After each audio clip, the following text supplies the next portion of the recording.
తో సహా తనకు తానుగా కోర్టులో లొంగిపోకుంటే బాంబు బ్లాస్ట్ కేసులో జైలు నుంచి తప్పించుకున్న కేసులో వరలక్ష్మిని కిడ్నాప్ చేసిన కేసులో అతన్ని మోస్ట్ వాంటెడ్ క్రిమినల్ గా భావించి అతని మీద షూటెడ్ సైట్ ఆర్డర్స్ జారీ చేస్తామని హైకోర్టు ఇవాళ హెచ్చరించింది.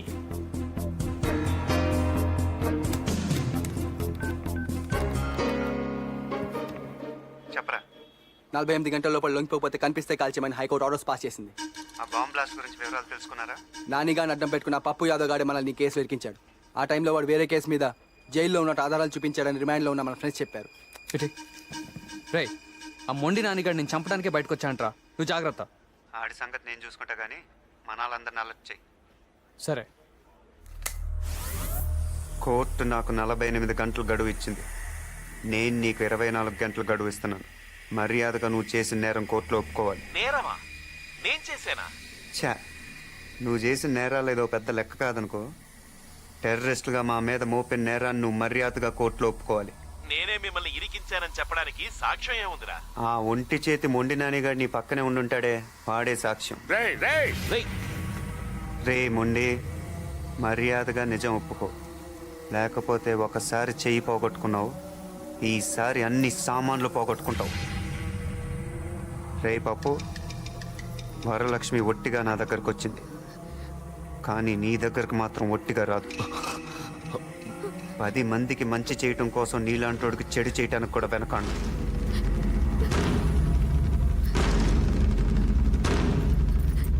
ఏసేయాలి బాబా. హలో, ఇంకా నేను ఆగలేను. వాడి తల తీసుకొస్తా. రే ఆగరా. వాడు మనకి దొరకడం సంగతి అలా ఉంచు. నువ్వు గనక వాడికి దొరికిపోతే మొత్తానికే ప్రమాదం. వద్దు బాబా, నేను జైలు నుంచి వచ్చింది నీ కళ్ళలో భయం చూడ్డానికి కాదు, ఆనందం చూడ్డానికి.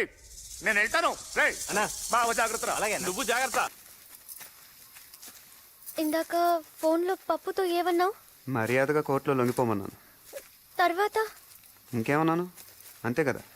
లేదు లేదు, తర్వాత ఓహో, అదే నీ సరదా. ఒప్పుకోపోతే వరలక్ష్మి ఒట్టిగా రాదన్నాను. అంటే 6వ క్లాస్ పాస్ అయ్యావు, ఆ మాత్రం తెలీదా? ఇదే మాట 6వ క్లాస్ పాస్ అయ్యా, ఇది వరకు ఎప్పుడూ అన్నావు.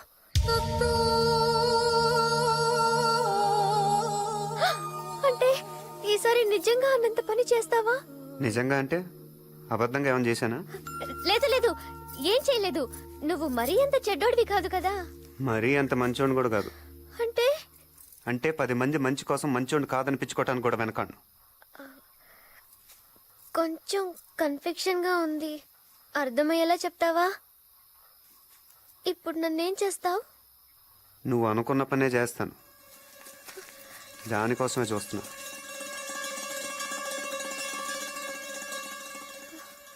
పప్పు దగ్గరికి వెళ్తావా? నిన్నే అడిగేది, పప్పు దగ్గరికి వెళ్తావా? ఓసారి అటు చూడు.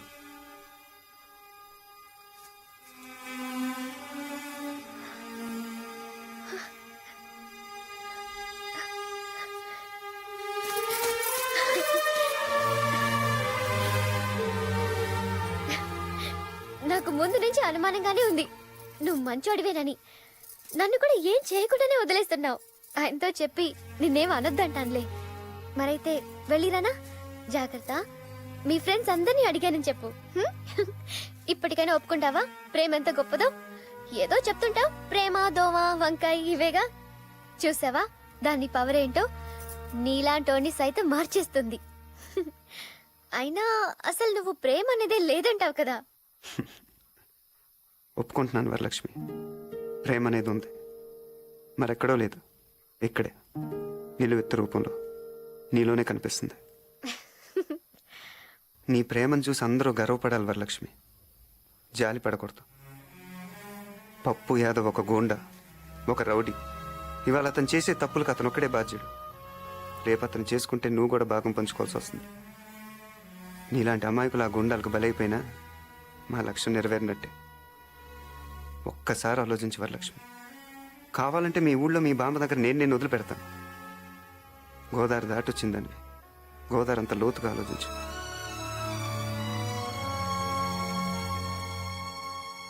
వరం వచ్చాయి, నువ్వు ఇటు వచ్చాయి వరం. ఈ రోజుతో వీడికి మూడింది. రేయ్, నా వరాన్ని అడ్డం పెట్టుకుని ఇన్నాళ్ళు నన్ను ఆడించావు. లేకపోతే ఎందన్నో చిటికలో లేపేసిన వాడిని.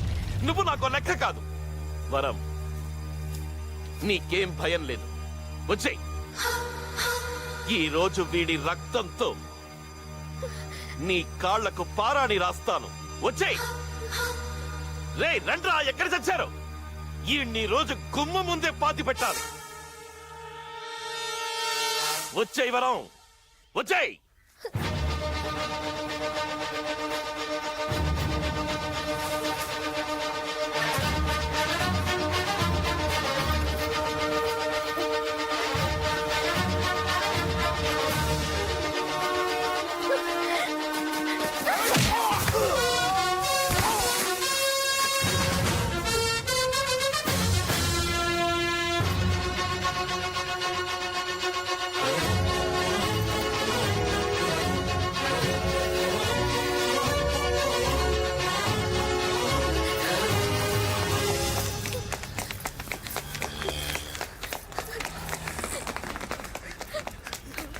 ఏయ్, రావే.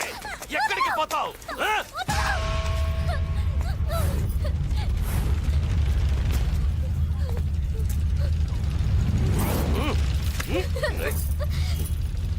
రేయ్, దీని కళ్ళ ముందే ఇది ప్రాణాలు తీయండిరా.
ఏయ్, వద్దు.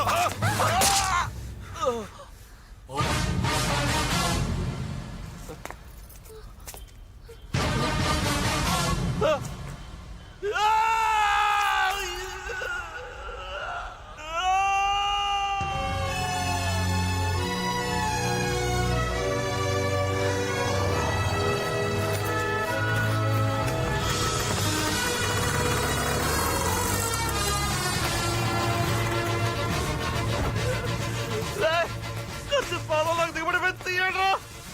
ఏయ్, కత్తి రోడ్లోకి దిగబడిపోయింది, లాగండిరా. లాగండిరా. తీరా.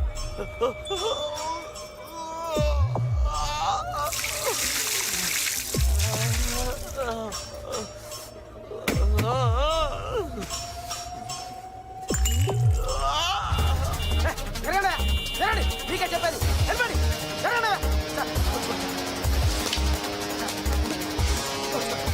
వెళ్ళండి, నీకే చెప్పేది. వెళ్ళండి. స్వామి వస్తున్నాను సార్.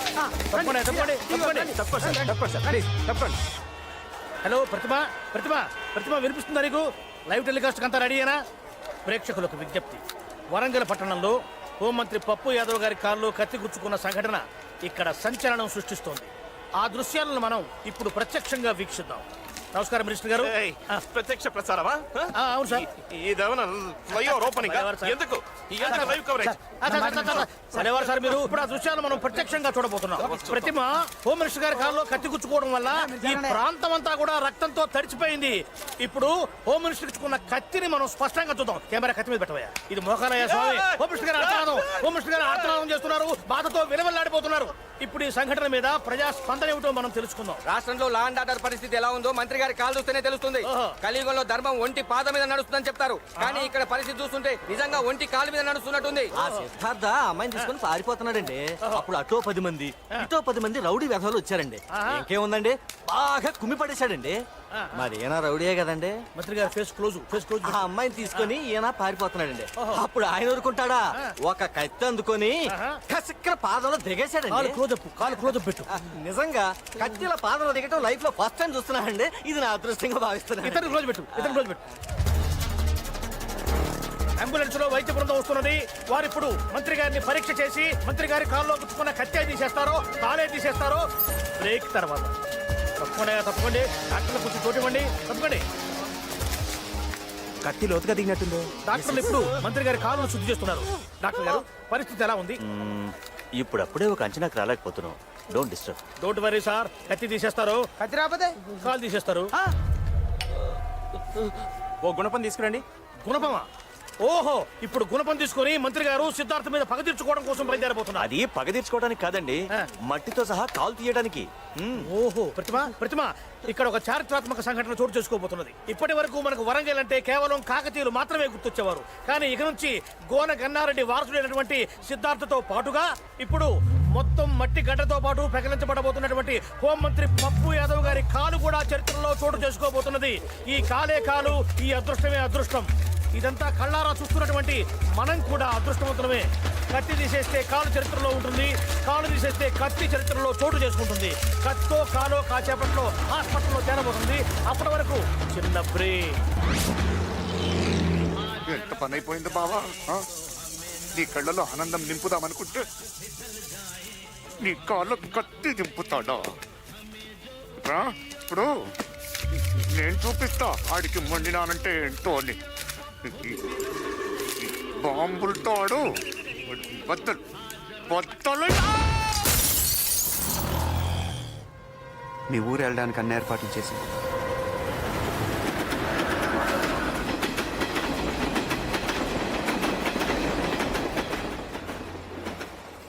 పప్పు యాదవ్కి ఇప్పుడు దాకా నేను ఒక్కని శత్రుని. ఇప్పుడు నువ్వు కూడా. అయినా నువ్వు మీ ఊరు చేరేలోగానే వాడిని కోటుగుమ్మ ఎక్కిస్తాను. మీ బామ్మని అడిగానని చెప్పు. గోదావరి దాటి ఇంత దూరం వచ్చావు. ఈసారి 7వ తరగతి కూడా దాటి.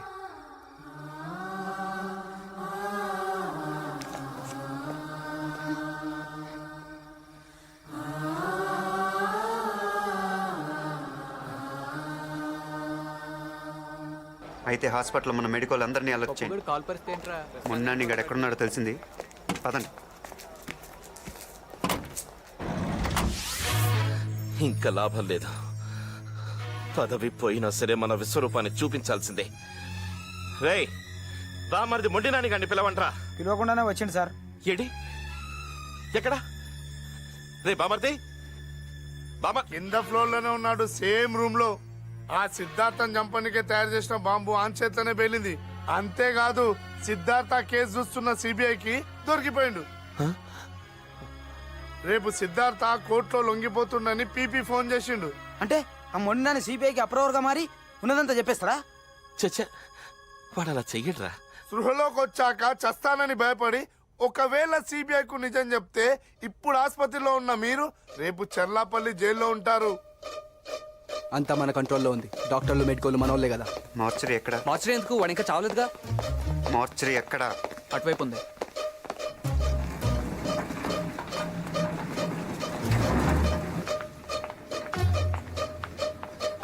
వీడి అచ్చం మొండానికి పర్సనాలిటీయే. తాగి అరెస్ట్ చేస్తున్నాడని పెళ్ళమే చంపేసిందంట. బాడీయే కాదు, బయోగ్రఫీ కూడా సూటే. అంత క్లియరేగా? రావచ్చా? ఐసీ ఎక్కడ? అటు నుంచి లెఫ్ట్.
బావ కళ్ళలో ఆనందం చూడాలనుకున్నావు, ఆడు నీ కళ్ళల్లో చావు చూడాలనుకుంటున్నాడు.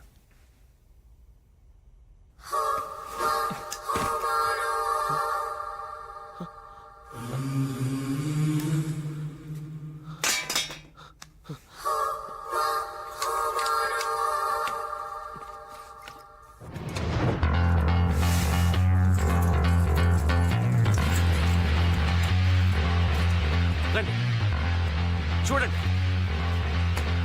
వాడు మొండి నాని కాదు, ఎవరిదో శవాన్ని పెట్టారు.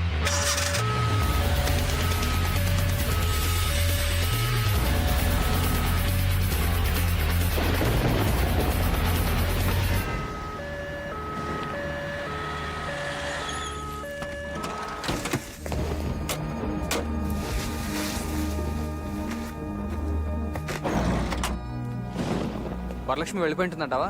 ట్రైన్ బయలుదేరే ముందు మన వాళ్ళు ఫోన్ చేస్తా అన్నారు. వర్షం పడుతోంది, ట్రైన్ లేటో ఏమో.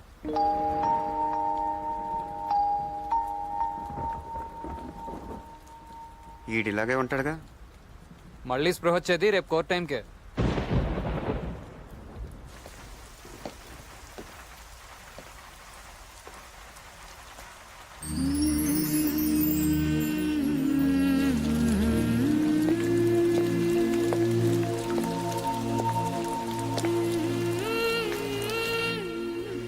ప్రేమ లేదు, దోమ లేదు, ఒట్టి వంకాయ.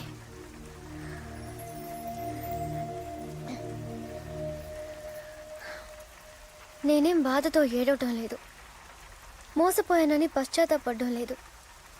ఏ మొహం పెట్టుకుని ఊరెళ్ళాలని ఆలోచిస్తున్నాను. ఈ మొహానికి కొంచెం తలెత్తుకునే అవకాశం కల్పిస్తావా? జనాల్ని మోసం చేసి ఈ నాయకుల్ని తరిమి కొట్టే పనిలో నాకు కొంచెం చోటిస్తావా? ఈ మాట పప్పుగాడినాలి. ఏం చేస్తాడు? అయినా వాడికి ఉందిలే నీ చేతిలో. కొత్త కనిపిస్తున్నావు.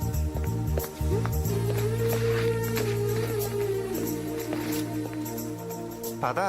హ?